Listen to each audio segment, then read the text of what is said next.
अगर मैं बात कर रहा था प्रॉपर्टी की, तो इसके बारे में तो हमने डिस्कस कर लिया। साइनिंग अमाउंट क्या होती है, डिस्कस। अनएडजस्टेबल अमाउंट का ट्रीटमेंट, डिस्कस।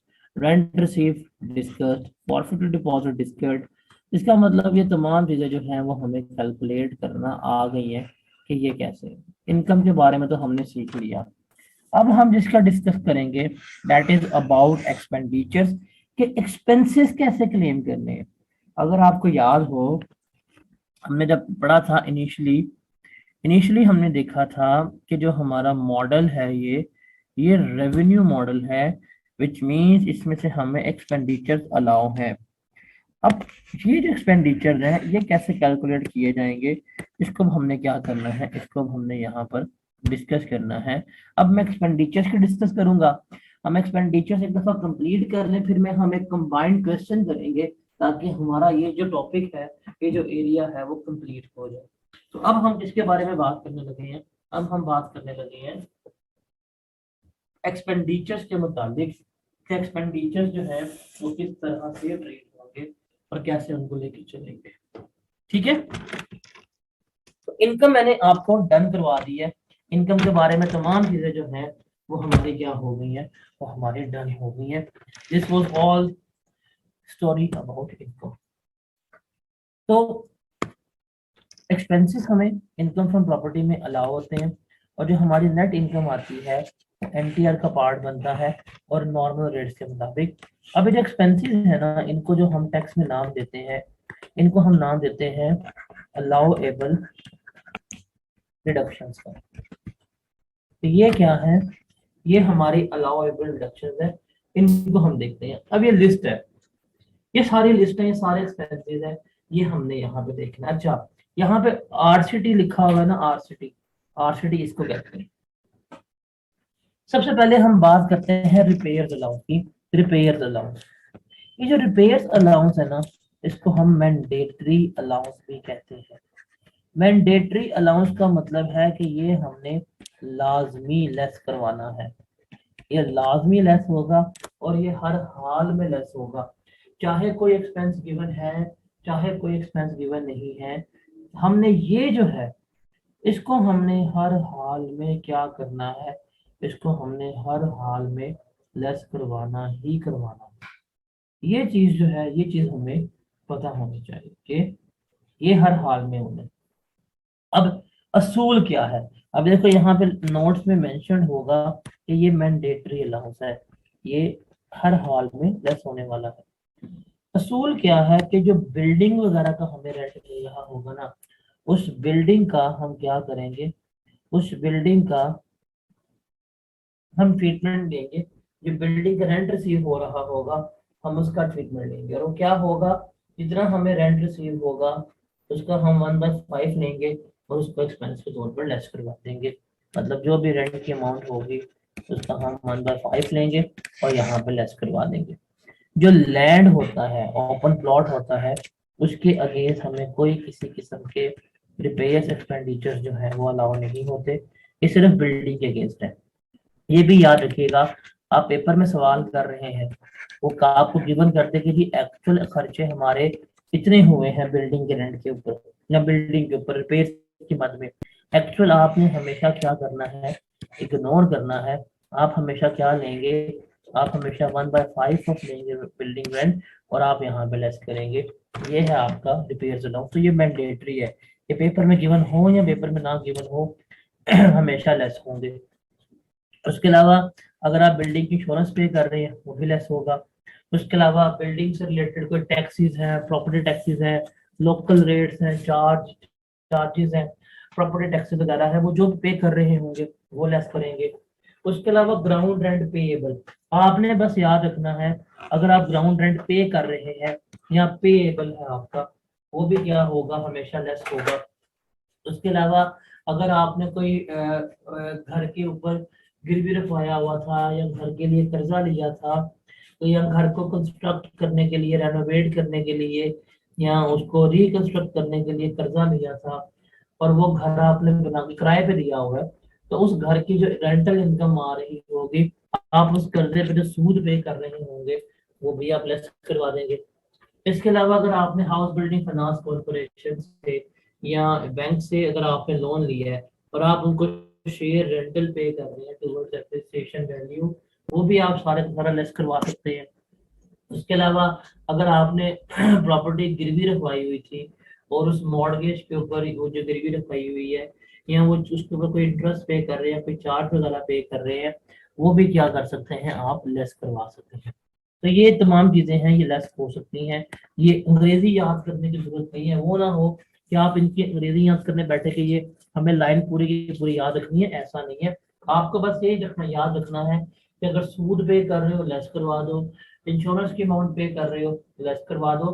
आपने बस ये चीज याद रखनी है, ये अंग्रेजी याद करने की जरूरत नहीं है। आपको ट्रीटमेंट जो है वो याद होना चाहिए, वो ट्रीटमेंट आप लोगों के लिए इम्पोर्टेंट है, ना कि ये अंग्रेजी आप लोगों के लिए इम्पोर्टेंट है। उसके अलावा ये वाला पॉइंट थोड़ा सा इम्पोर्टेंट है, इसको देखिएगा। पहले मैं रीड करता हूँ, फिर मैं आपको इसकी अंडरस्टैंडिंग सारी समझाता हूँ। अगर कोई भी एक्सपेंडिचर, एनी एक्सपेंडिचर जो 4% ऑफ रेंट चार्जेबल टैक्स तक हो प्रॉपर्टी के, before any reduction allowed under this section, paid or payable by company in the year wholly and exclusively for the purpose of driving rent chargeable tax under the head income from business property including administration and collection charges। अब इसका मतलब क्या है? इसका मतलब है कि आप अपनी प्रॉपर्टी से रिलेटेड कोई भी खर्चा कर लें, कोई भी एक्सपेंडिचर कर ले जो पहले हमने पढ़े हैं, मतलब यहाँ पे जो उनमें फॉल नहीं कर रहा, आप उससे भी क्या कर सकते हैं, क्लेम कर सकते हैं। इवन अगर आप अपनी प्रॉपर्टी को मैनेज कर रहे हैं, उसके जो एडमिनिस्ट्रेशन चार्जेस हैं, या अगर आपने बंदा हायर किया हुआ है रेंट कलेक्ट करने के लिए, उसके जो कलेक्शन चार्जेस वगैरह हैं, वो भी आप क्या कर सकते हैं, लेस करवा सकते हैं।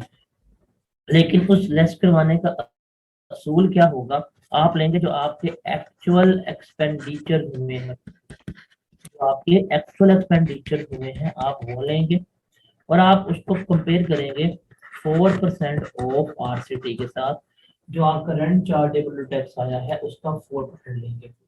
इन दोनों को कंपेयर करेंगे, जो इन दोनों में से लोअर वैल्यू होगी वो आप क्या कर लेंगे, यहाँ पे जाके लेस कर लेंगे। देखो, अगर एक्चुअल एक्सपेंडिचर ज्यादा हुए तो हम 4% ऑफ आरसीटी लेस करवा देंगे। अगर एक्चुअल एक्सपेंडिचर कम हुए और 4% ऑफ आरसीटी ज्यादा हुआ तो हम यहाँ पे एक्चुअल एक्सपेंडिचर लेस करवा रहे होते हैं। तो ये जो क्लॉज है ना, ये वाला पॉइंट, ये हमें क्या बता रहा है, कोई भी एक्सपेंडिचर, कोई भी खर्चा जो हमने किया है जिसका ताल्लुक बिजनेस के साथ था, जिसका ताल्लुक हमारी बिजनेस कहना सॉरी जिसका ताल्लुक सॉरी सॉरी माय बैड जिसका ताल्लुक हमारी प्रॉपर्टी के साथ था, वो एक्सपेंडिचर्स को हम क्लेम कर सकते हैं।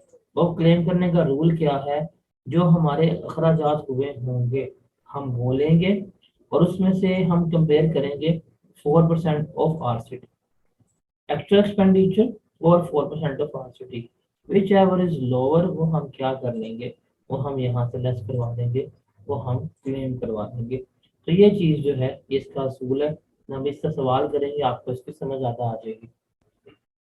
उसके अलावा अगर आपने कोई भी एक्सपेंडिचर्स किए हैं लीगल सर्विसेज के ऊपर, और वो लीगल सर्विसेज जो है थी वो आपकी प्रॉपर्टी का टाइटल जो है था वो डिफेंड करने के लिए थी, मतलब आपका जो केस वगैरह आप लोगों के ऊपर हुआ था ओनरशिप का, एंटाइटलमेंट का, उसको डिफेंड करने के लिए आपने कोई लीगल एक्सपेंडिचर्स वगैरह किए हैं, कब्जा वगैरह छुड़वाने के लिए आपने किए हैं, तो वो क्या होंगे, वो जितने भी आपने पैसे कुछ पे किए होंगे, तो तमाम लीगल चार्जेस जो होंगे आप उनको अपना एक्सपेंस क्लेम करवा सकते हैं।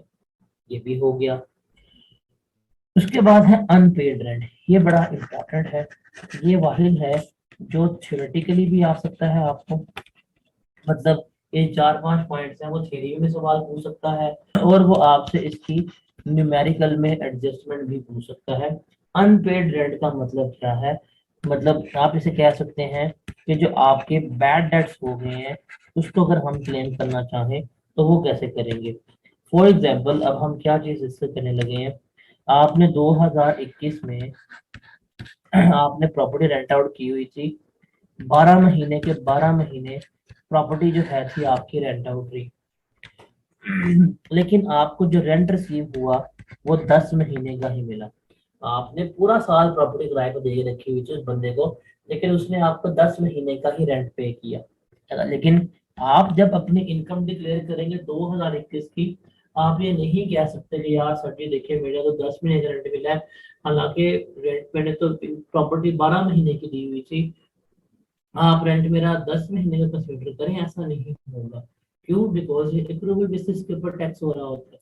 आप तो 12 महीने का रेंट डिक्लेयर करेंगे। अब आ जाएगा 2022, 2022 आ जाएगा, और 2022 में स्टिल ये जो 2 महीने का रेंट है आपको रिकवर नहीं हुआ होगा, आपको नहीं मिला होगा। अब चूंकि आपको रेंट नहीं मिला, तो आप इसको अपना बैडेड कंसिडर करोगे कि नहीं करोगे? जैसे हम अकाउंटिंग में करते हैं कि ये मेरा अनपेड रेंट है, ये मेरा इरिकवरेबल रेंट है, मैं इसे क्लेम नहीं कर पाया। अब ये जो आपका 2 महीने का रेंट है, अगर आप इसको अपना बैडेड क्लेम करना चाहो, या इसको क्या असूल होंगे, ये कुछ असूल है, ये आपने फॉलो करने हैं। क्या? सबसे पहले की जो टेनेंसी थी वो आपके बोनाफाइडे थी। बोनाफाइडे का मतलब क्या है कि जो आपने तमाम रेंटल एग्रीमेंट किया था, ये नेक नीयति से किया था, इसमें कोई धोखाधड़ी की या कोई मैलाफाइडी इंटेंशन वगैरह शामिल नहीं थी। उसके बाद जिस किराएदार ने डिफॉल्ट किया है, जो डिफॉल्टिंग टेनेंट था, उसने प्रॉपर्टी वकेट कर दी है, उसने प्रॉपर्टी खाली कर दी है। ये नहीं है कि वो उसने रेंट भी नहीं पे किया और आप उसका बैडेड क्लेम करना चाहते हैं और वो बंदा आपकी बिल्डिंग में सुकून से बैठा हुआ है। ना भाई, उसने वो प्रॉपर्टी खाली कर देनी चाहिए। या अगर उसने प्रॉपर्टी खाली नहीं की, तो आपने उससे प्रॉपर्टी खाली कराने के लिए तमाम जो नेसेसरी स्टेप्स हैं वो ले लिए हैं। मतलब अगर आपने पुलिस वगैरह कंप्लेन कर दी है, वट एवर द रीजन, जो आपने तमाम नेसेसरी स्टेप्स है वो टेकअप कर लिए हैं। इसके अलावा जो डिफॉल्टिंग टेनेंट है, जिसने किराया नहीं दिया, वो आपके किसी और प्रॉपर्टी के ऊपर भी ना बैठा हो। ये नहीं है कि आप लाहौर की प्रॉपर्टी का बैडेड क्लेम करने जा रहे हैं और उसी बंदे को आपने शेखुपुरा की प्रॉपर्टी दी हुई है, या कराची की प्रॉपर्टी दी हुई है, इस्लामाबाद की प्रॉपर्टी दी है ना, वो और भी किसी प्रॉपर्टी की ऑक्यूपेशन में ना हो। और कंपनी ने उस बंदे के अगेंस्ट तमाम लीगल प्रोसीडिंग्स जो हैं वो शुरू कर दी हो रेंट वगैरह रिकवर करवाने के लिए। लेकिन कंपनी को ये बिलीव हो कि जो हमने लीगल प्रोसीडिंग स्टार्ट की है, these proceeding will be going to be useless, because हमें ये रेंट वगैरह नहीं मिलना। और सबसे इम्पोर्टेंट, आप जो रेंट बैड रेंट क्लेम करना चाह रहे हैं, या जिस अनपेड रेंट को आप एक्सपेंस क्लेम करना चाह रहे हैं, वो प्रीवियस आपकी इनकम में पार्ट होना भी चाहिए। मतलब जैसे इस केस में 2020 में आपने इसको अपनी इनकम का पार्ट बनाया था, आपने इसको अपनी इनकम का 2021 में पार्ट बनाया था, फिर जाकर 2022 में आप इसका एक्सपेंस क्लेम करेंगे। कि 2021 में आपने इसको इनकम शो की थी, तो 2022 में कहेंगे भाई बैडेड है। ये नहीं होगा कि इस साल रेंट नहीं मिला तो इस साल ही बैडेड कर दो, ऐसा नहीं होगा। बल्कि प्रीवियसली आप इसको इनकम में पार्ट बनाएंगे, पिछले सालों में आपने इसको अपना रेंट शो किया होगा। अब नेक्स्ट ईयर आपको नहीं मिला तो आप क्या करेंगे? आप इसको अपना एक्सपेंस शो कर रहे होंगे। तो अगर ये तमाम कंडीशंस जो है अगर आपकी फुलफिल हो जाए, तो आप उसे क्या कर सकते हैं? आप उसको बैड डेट एक्सपेंस क्लेम करवा सकते हैं। मतलब आप उस अनपेड रेंट को आप अपना एक्सपेंस क्लेम करवा सकते हैं। यहाँ पे कंपनी का वर्ड आपको नजर आ रहा होगा। ये रूल कंपनी के लिए भी है, ये रूल इंडिविजुअल्स के लिए भी है, और ये रूल एओपी के लिए भी है। बस सिंपल आपने यही चीज याद रखनी है। तो ये कंडीशंस है जो फुलफिल करनी है।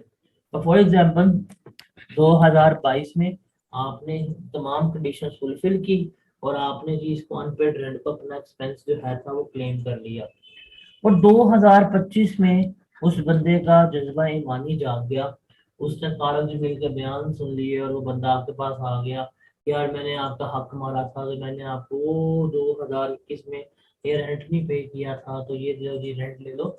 अगर आपको वो जो आपका अनपेड रेंट था जो उस वक्त रिकवर नहीं हुआ था, जिसको आपने बैड डेट क्लेम कर लिया था, अगर आपको वो लेटर ऑन रिकवर हो जाए, तो आप दोबारा उसको अपनी इनकम में ऐड कर देते हैं। ये भी चीज याद रखिएगा। उसके अलावा एक और चीज बड़ी इंपॉर्टेंट है कि अगर कोई भी ओनर की लाइबिलिटी हो, जैसे रेंट पे करना, टैक्स पे करना, या कोई भी ओनर की लाइबिलिटी है प्रॉपर्टी से रिलेटेड, अगर वो टेनेंट पे कर दे, वो किरायादार पे कर दे, तो वो जो क्या होगा वो भी ऑनर की इनकम में ऐड हो जाएगी, ऑनर की इनकम का पार्ट बन जाएगी। तो ये तमाम कहानी हमारी एक्सपेंडिचर से मुतालिक थी।